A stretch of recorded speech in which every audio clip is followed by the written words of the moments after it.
Good afternoon, everybody, and welcome to another edition of Real Talks. I'm your host, David Steele. Coming to you a little earlier than I did last night, but a lot of stuff to get to. So um, let's just jump right in. So as of this morning, and I was actually up for this last night.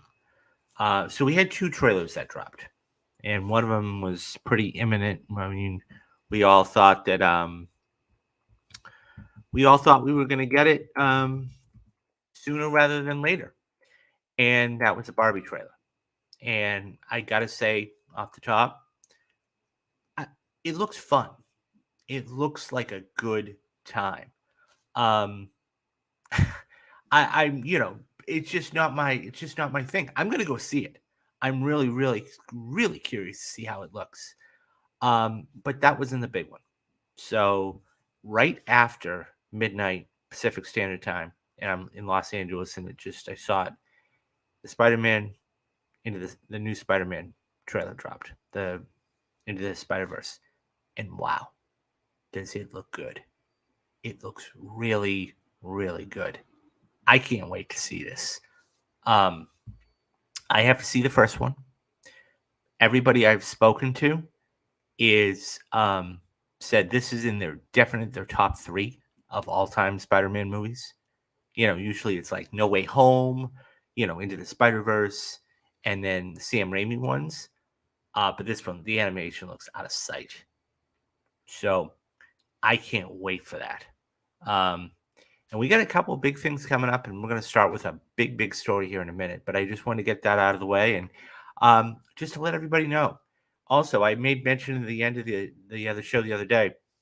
I finally got the Patreon up and running, so it is operational. So if you go to patreon.com um, /real talks, you'll be able to find my page. It's got this logo on it, or go to my Twitter page. On there, you'll see that little box up there in the corner. That'll lead you right to the Patreon page. It's $5, $10. Very simple. For $5, you get one video. That's going to be Mob Mondays. For $10, you're going to get two videos a month, and that's going to be Mob Mondays and Rewatch Wednesdays. So, just want to get that housekeeping out of the way real quick. So, let's dive right into what we got. So, as a matter of fact, there's a midnight showing this tonight. I'm considering it. I don't know. I might actually put out a poll on my Twitter for this. One of the big movies that is going to be dropping is, of course, Super Mario Brothers.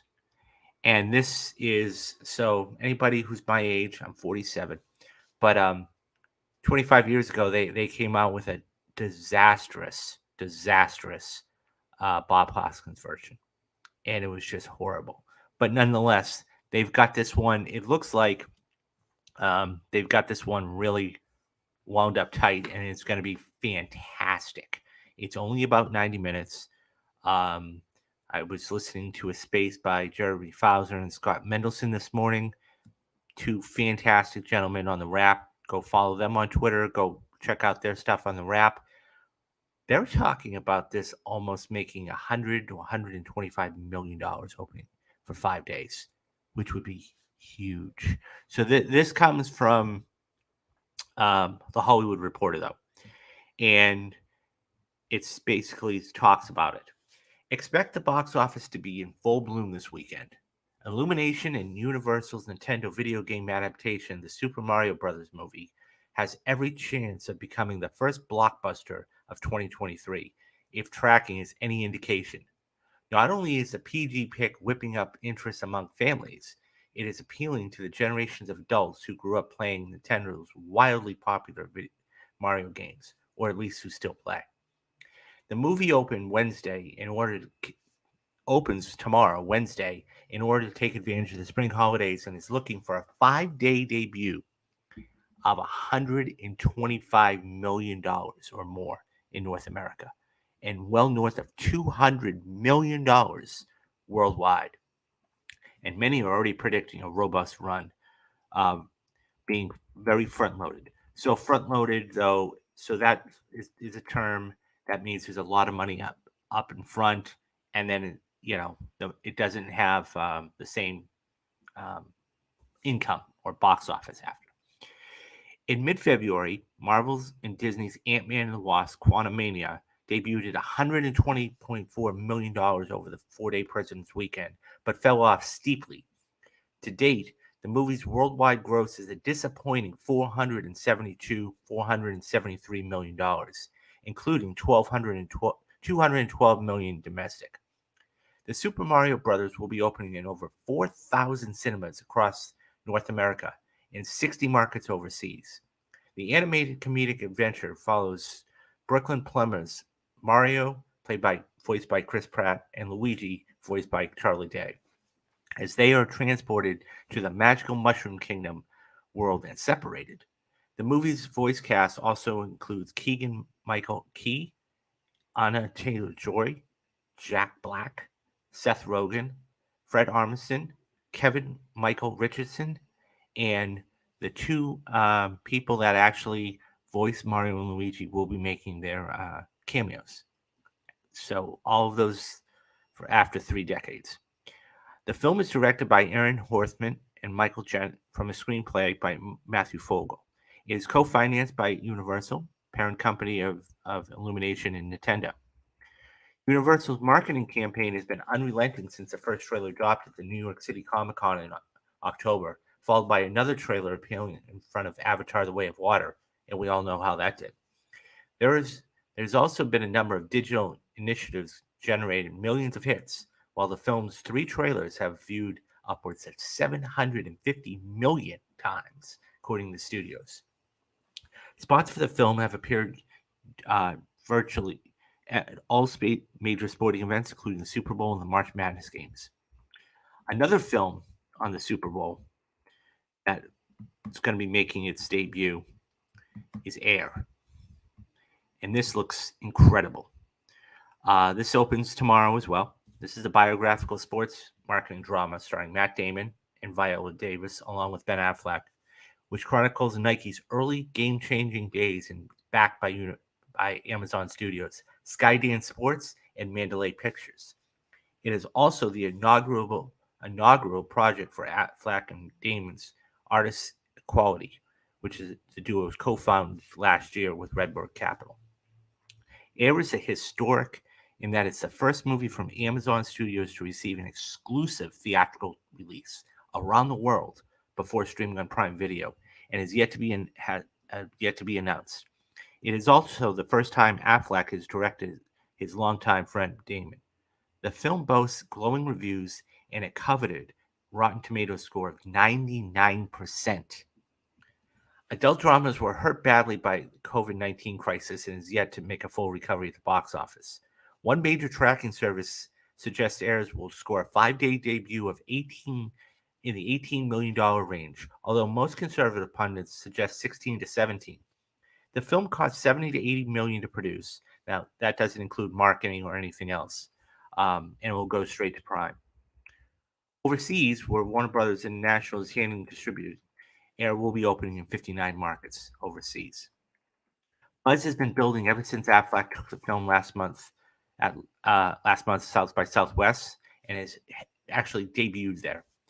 The film's marketing campaign is led by former Warner Brothers Sue Kroll, which now heads up marketing for Amazon, and she's close to Affleck and worked on the Oscar-winning Best Picture Argo. In Affleck's latest directorial debut, Matt Damon portrays former Nike executive Sonny Verasco, who had accomplished the impossible, and then rookie Michael Jordan to a shoe contract in the mid-'80s that would put Nike on the map and launch the global multi-billion-dollar contemporary sneaker industry. Davis plays Jordan's mother, while Affleck plays Nike co-founder Phil Knight. Jason Bateman, Chris Messina, Matthew Mayer, Marlon Wayans, Jay Moore, and Chris Tucker also star. So let's talk about this. Boy, oh boy, this is going to be fun.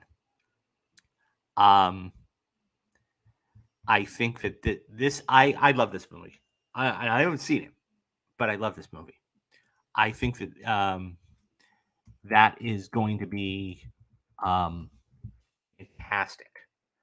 But but this is the big one that everybody's talking about as we go back. So let's talk about these one by one because I want to really dive into this. The first thing is this, okay? I remember Super Mario growing up. I mean, obviously, a lot of people do. It's been in the society for a long time. That being said, okay, I remember having or going over to my friend's house and playing the little gray NES, the Nintendo Entertainment System, and that was one of the first games, if not the first game for Mario or for the NES. I loved it, and it's just taken off since then. This looks fun. Not only does it look fun, but it's short. It's 93 minutes, which means a lot more running times, which means more money. I think this is going to be fabulous. This is going to be this, as I said, could potentially be the first blockbuster of the year. I think it's going to be out of sight. It's going to be a lot of fun, and it's going to appeal to everybody, adults and kids alike. So, if it's going to get over $100 million easily. I mean, I thought I will be honest, I had reservations about it because I didn't know how it was going to do, but it's gonna. I didn't think it was gonna. Former projections were 85 to 95, and now they're talking like 125. So we'll see what happens with that. But this is my jam right here. Okay, I can't wait for this movie because number one, I once again I remember Michael Jordan. I was in those years of watching, him play. Um, Quick story: my mom actually bought me a pair of Air Jordans back in 1992 when they went to the Olympics, the Dream Team, the original Dream Team, and she paid $125 for those shoes, and I wore them out in 3 months, and I swear I never paid that much for a pair of shoes again. Nonetheless, this looks amazing. I've always maintained that this is going to be a sleeper for this run. Um, Look, I think that this is going to make a good amount of money. I mean, is it going to do Mario numbers? Of course not. Nobody's looking to have it beat Mario numbers.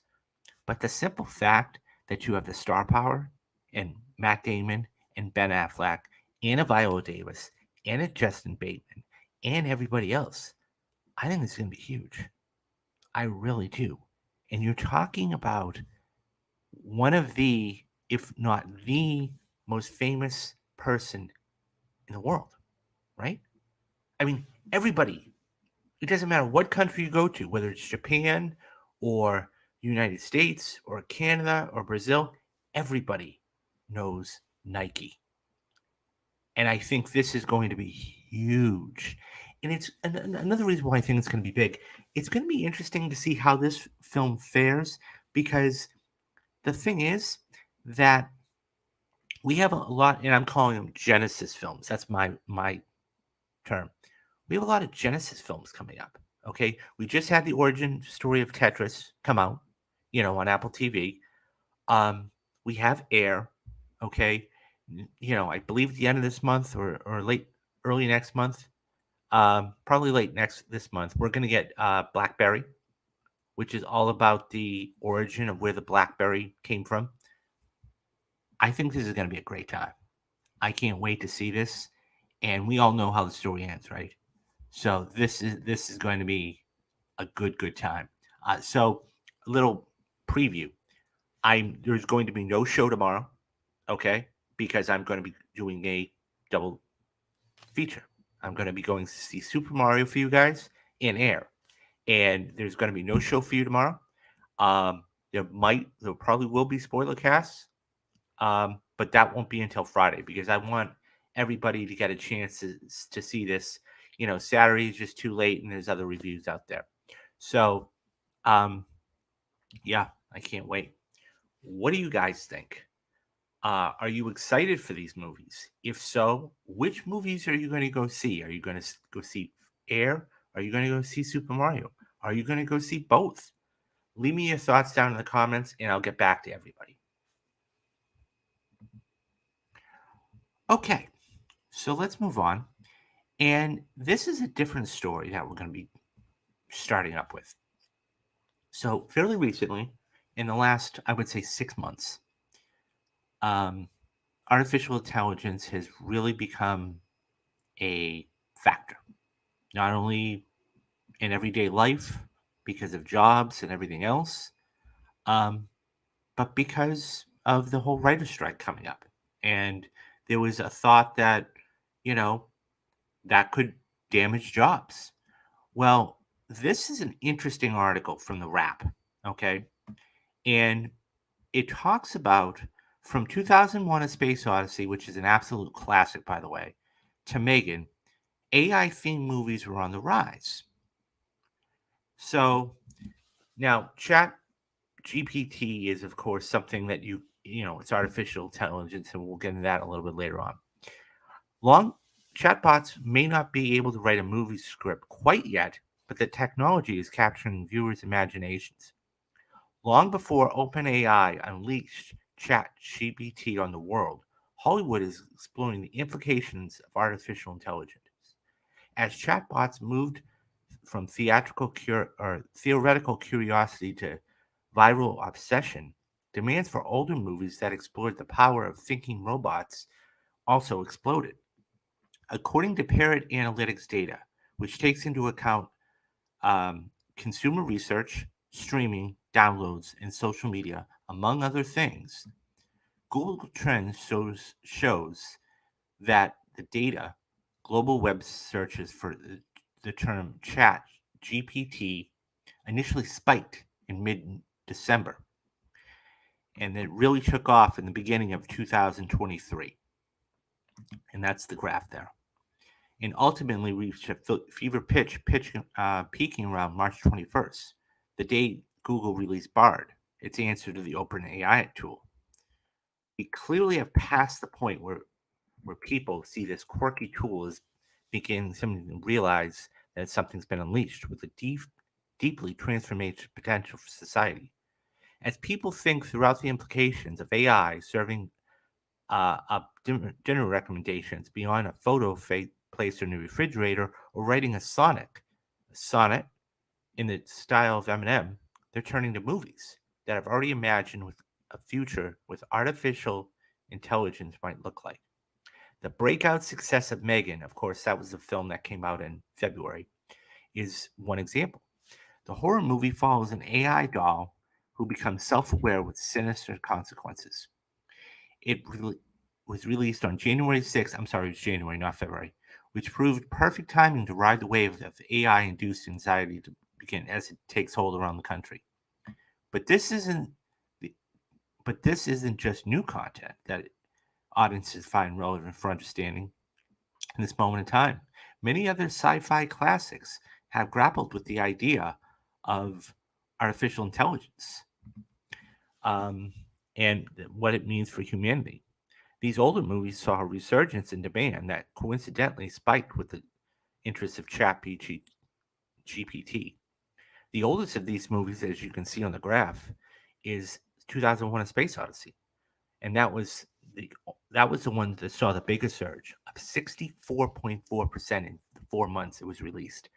The latest film in the Terminator franchise, Dark Fate, we won't talk about that, had over a 50% increase, and the rise of the franchise benefited from the attention as well.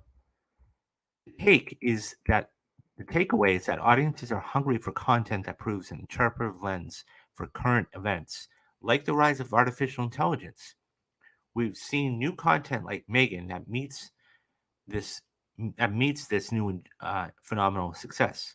Older movies in the AI sci-fi genre also getting a boost because the disruption from advanced AI will be a long-term trend. Any new content that touches the topic will likely be beneficial for increased audience attention. Amazon's Blade Runner 2099 series can't come soon enough. And so I just want to tell you about Parent real quick because they were referenced in it. Parent Analytics is the industrial leader in global audience demand measurement. The company measures global supply and demand among entertainment, capturing over 2 billion audience expressing, in over 100 languages across platforms and many other things. Okay, let's talk about this because this is interesting. Um, the fact that we have something now that can actually legitimately write the um, the fact that it can legitimately write the um, things for it, and this is what I was talking about earlier about the writer's strike. The writer's strike. One of the major contentions is that AI is going to take the job over or their jobs, and if that's the case, they're out of jobs. And what do we do then? Um, obviously, and so I've said this before that I think that AI is a tool. If it's used as a tool, it's great. It's fabulous. Okay. When you start to have franchises or scripts, eventually there will be. It hasn't been done yet, but there will be a time where a script is written and just from a bot. And what happens then? It's not going to be done well done, okay, but it's going to be done. Um, and listed there, as it said, some of the franchises over the since November 11th. Terminator 2, you know, um, a lot of the Terminator franchise. Okay, I Robot was even on there, the Steven Spielberg film, of course. 2001: A Space Odyssey, the classic by Stanley Kubrick. It's interesting because at what point do we stop as humans producing stories and just allow AI to do it? And another thing too is this: it's cheaper, right? It's cheaper. So you've got to wonder at what point, hopefully this won't take over businesses and everything else. I mean, but there's something to be said. I mean, I've used it once or twice. I mean, just to curiosity. I've used it a couple times. I mean, it is what it is. Hopefully this won't become dominant, and we still have people doing this. But I do find it fascinating that now you're going to probably see a trend as far as sci-fi movies and other things like that, and it's a fascinating thing. I mean, all you got to do is look at this chart, and it just spikes, you know, and you go, wow.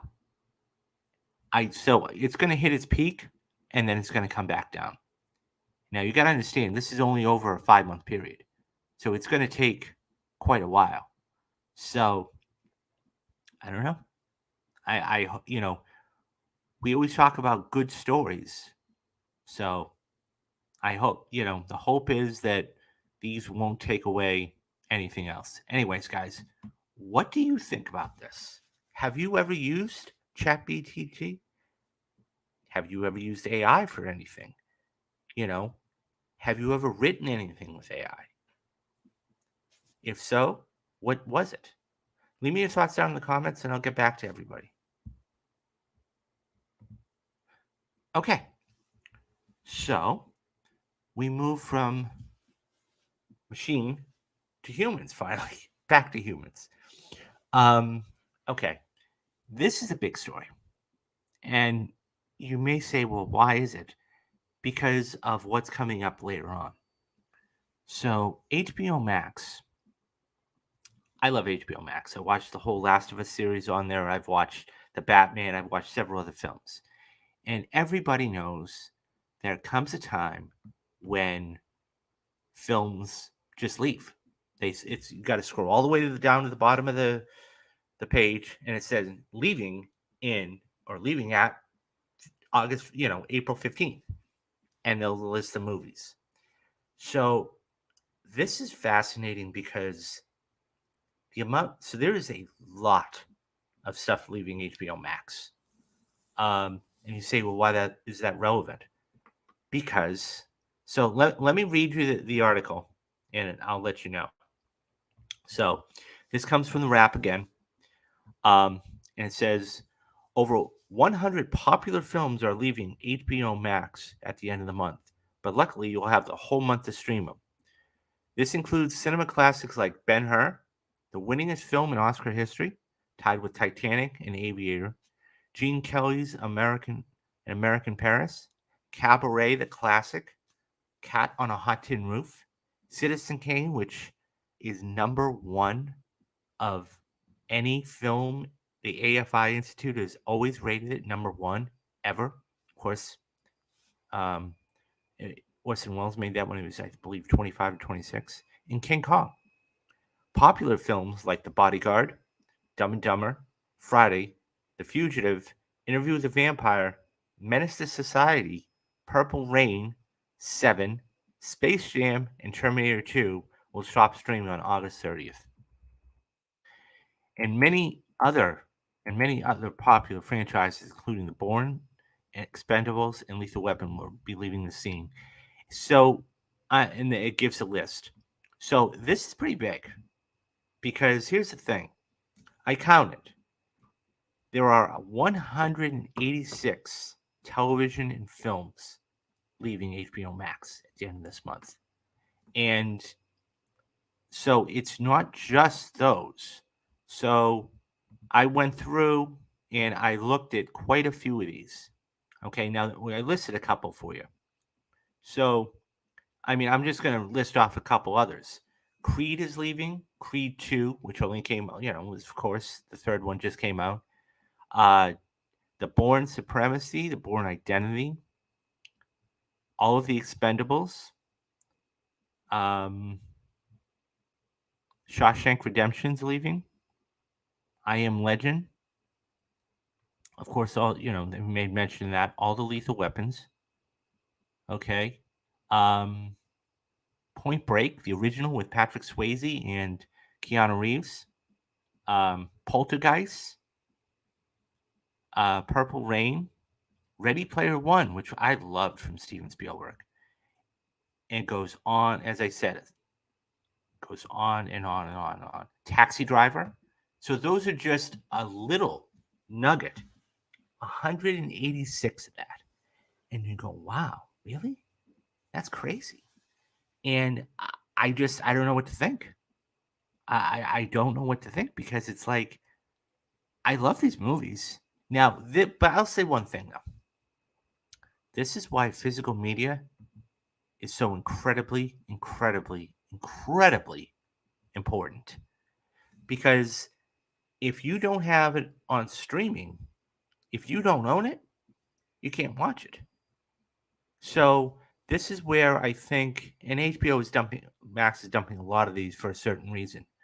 Well, to clear up server space, but moreover for something else I'll be talking about in a couple minutes. And yeah, so I really think that, I would just say this: go read the article, and if there's movies there that you can get, go get them. Because these will not be on streaming at the end of this month. And I'm going to be missing that. I mean, Terminator 2, I remember Terminator 2 that, like it was yesterday. Purple Rain is another great one. All of these movies. So, yeah. But it's amazing. When I saw the list, I was flabbergasted because I couldn't believe how much room they were actually clearing up. Um, So, what do you think about this, guys? Do you think that this is normal for HBO or any other streamer to do? Which movies out of that list would you like to see back on there? Okay, would you go buy it on a DVD or a Blu-ray if you couldn't watch it there? Leave me your thoughts down in the comments, and I'll get back to everybody. Okay.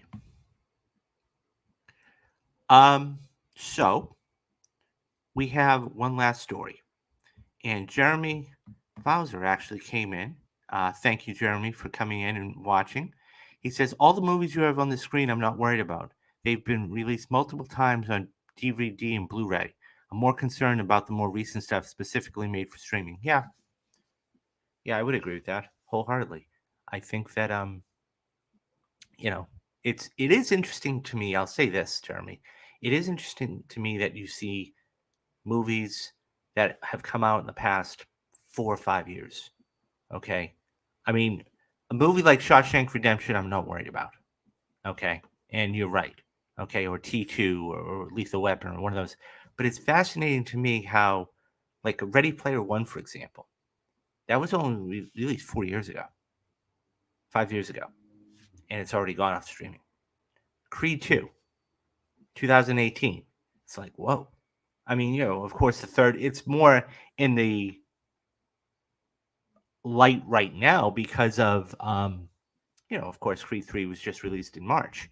So it's one of those things where it's interesting.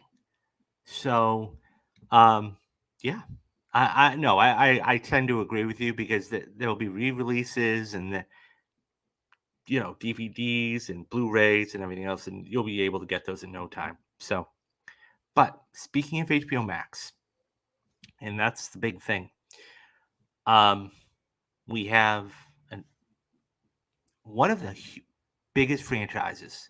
It's not Terminator. It's not Fast and Furious. It's not any one of the. It's Harry Potter.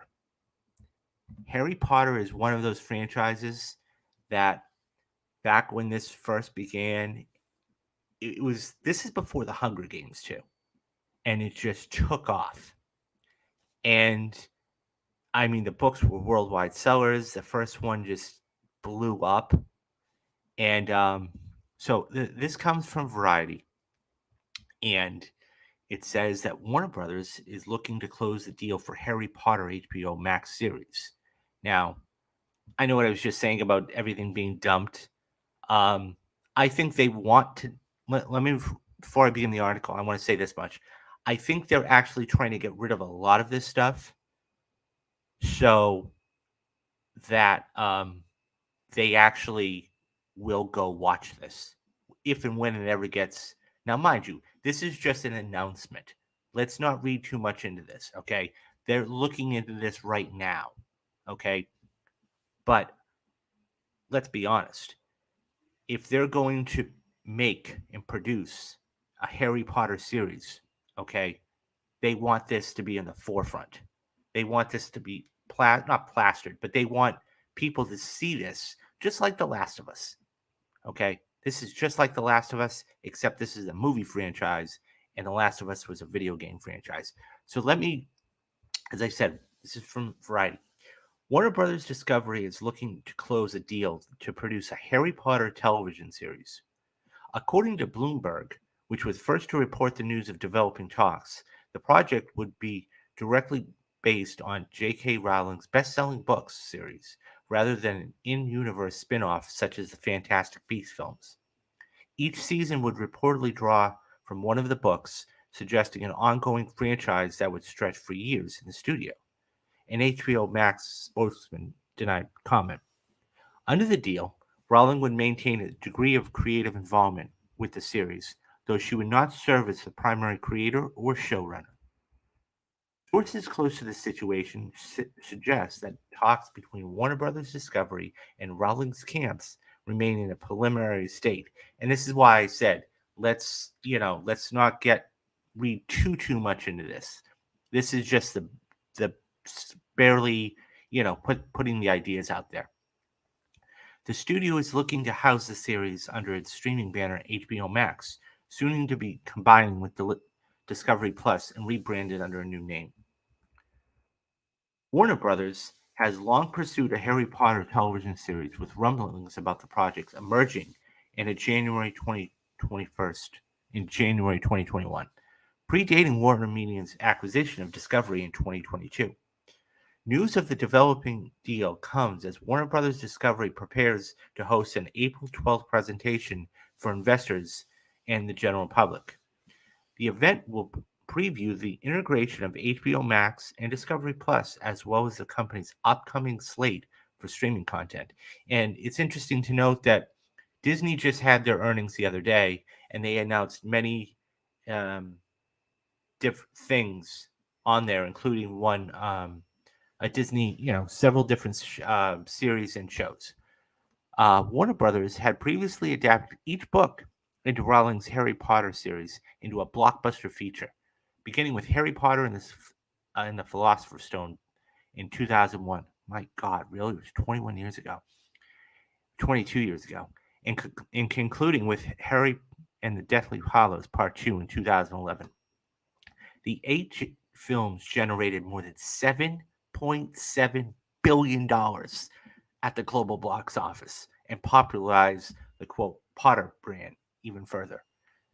Even the original books and film series have long concluded the property has remained a dominant cultural force, spawning theme park attractions, the spin-off series Fantastic Beasts, a hit Broadway production in Harry Potter and the Cursed Child, and the recent video game Hogwarts Legacy, which I've watched a playthrough, and it looked like a blast. Um, I have not had time to play video games, so but I would absolutely play this. Now, I've seen all the Harry Potter films. I can tell you where I was, I can tell you who I was with. I'm not a Potterhead per se, but the whole fascination of it is amazing. Um, and I think that when you have a franchise like this, I mean, we grew up.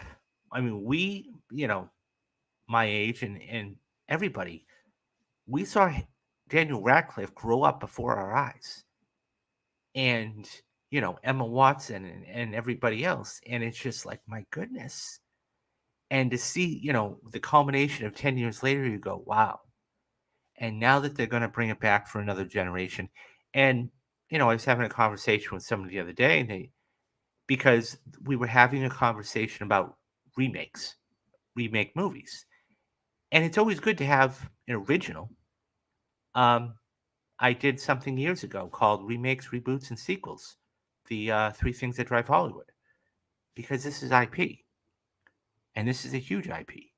Anything you can get, any nook and cranny you can get out of this is amazing. All you do is take a look at Star Wars. I mean, they tried. If Solo had been successful, and I'm not saying it wasn't successful for the amount of money, but if Solo had been successful, you would have seen a whole series of movies based on each one of the characters. I mean, Han and Chewie were, peanut butter and jelly. I mean, you had a whole thing when Leia was young and Obi-Wan Kenobi. You would have seen all of these things come together. This is nothing new, and I think that, look, the fact is, this is going to blow HBO Max up even more. They, and I've said it they have had content, fantastic content, for the past 20 years plus.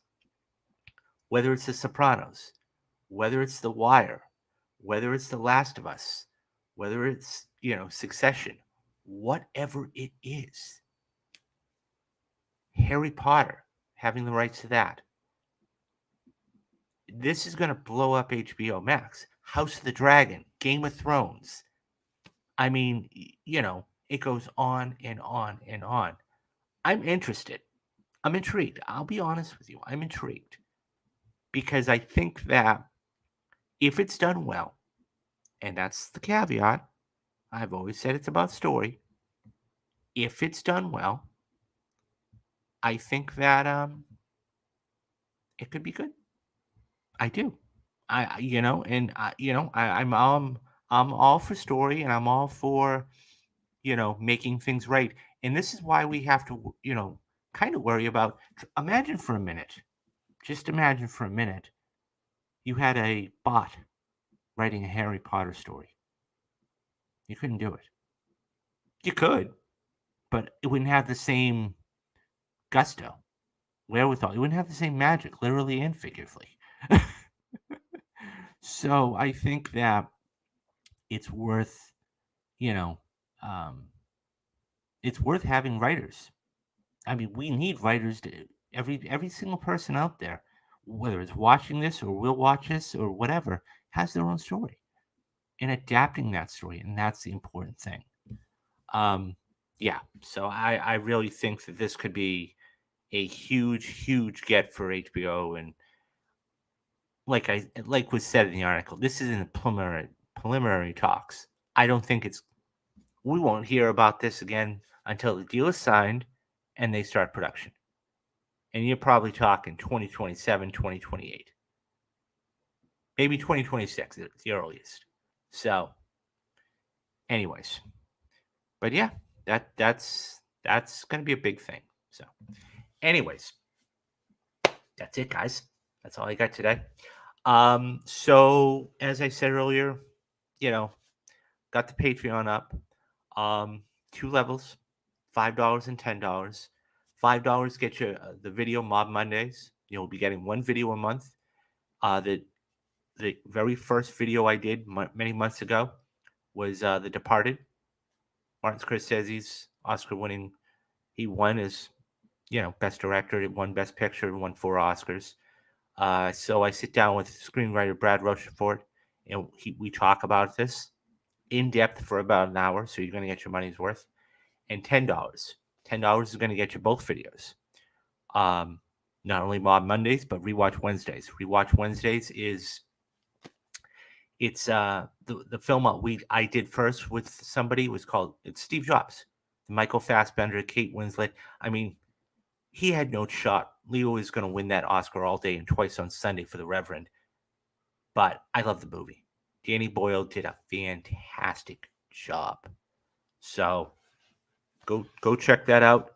You can go to patreon.com for that, or go to my Twitter page up there in the little corner. It'll send you right to Patreon. You can sign up through your mobile app. Couple things. Number one, as I said, tomorrow I will be going to see Air and Super Mario.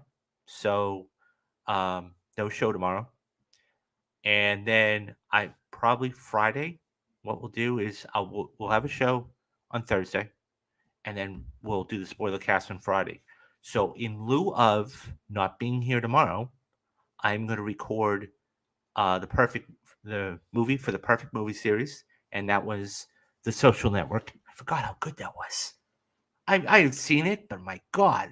And I have a whole analysis and everything else. So I'm going to record that a little later today, put that up for you guys for tomorrow.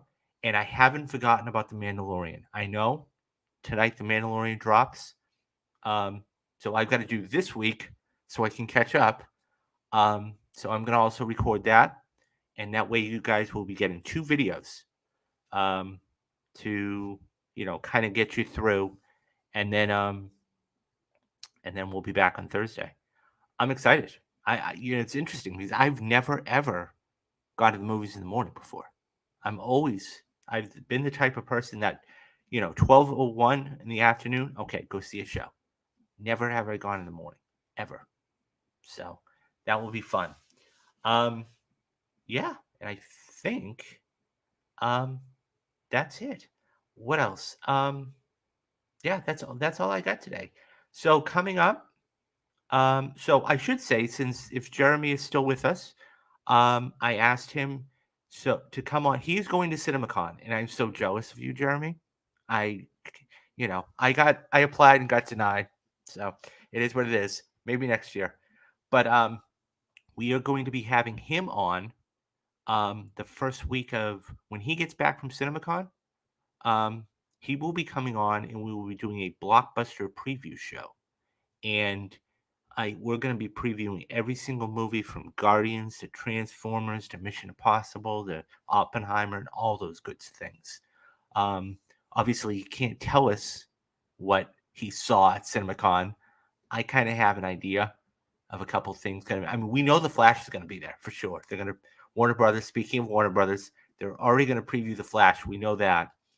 It's going to be a lot of good things. So I'll be curious to see how good it is for him and what kind of experience he's got and all that. But yeah, so I'm excited. And guys, stay tuned because we've got a huge summer coming up for you. You're going to be getting spoiler casts on probably 8 films. Guardians, Indiana Jones, Across the Spider-Verse, Transformers, Mission Impossible, Oppenheimer. What am I missing? There's a couple others out there I'm missing. So yeah, at least 6. So I'm going to be very busy getting all this stuff for you. In lieu of all of that, since I am going to be doing spoiler casts, we're probably going to hold off. You're going to get your daily shows. No, don't worry about that. But probably no roundup. I will pre-record the perfect movies for June, July, and August, and May probably, and that way, um, you guys will be able to get those off with no problem. And yeah, I just I got a lot of stuff coming up. So hopefully Jeremy will be coming on. I'm looking into possibly getting a couple interviews. And yeah, so all I would ask is that you hit that like and hit that subscribe button because that is the only way that this channel is going to grow. Um, I'm putting out a ton of content for you guys. This is cheaper than actually paying for Netflix. It's higher thing than Netflix. Okay. Even the Patreon's only $10 a month. So, but kidding aside, you're getting so much content. It's crazy. So you guys are going to be getting a ton of videos. Just hit the like and subscribe button, get the videos out, and help the channel grow. And that will help me in the grand scheme of things. But that's it. That's all I got today. And thank you very much for coming to watch me and the stories and all that good stuff. Do the 3 things you need to do. Be safe, be careful, and have a great rest of the day. I'm David Steele, and you have been watching Real Talks. Bye-bye, guys.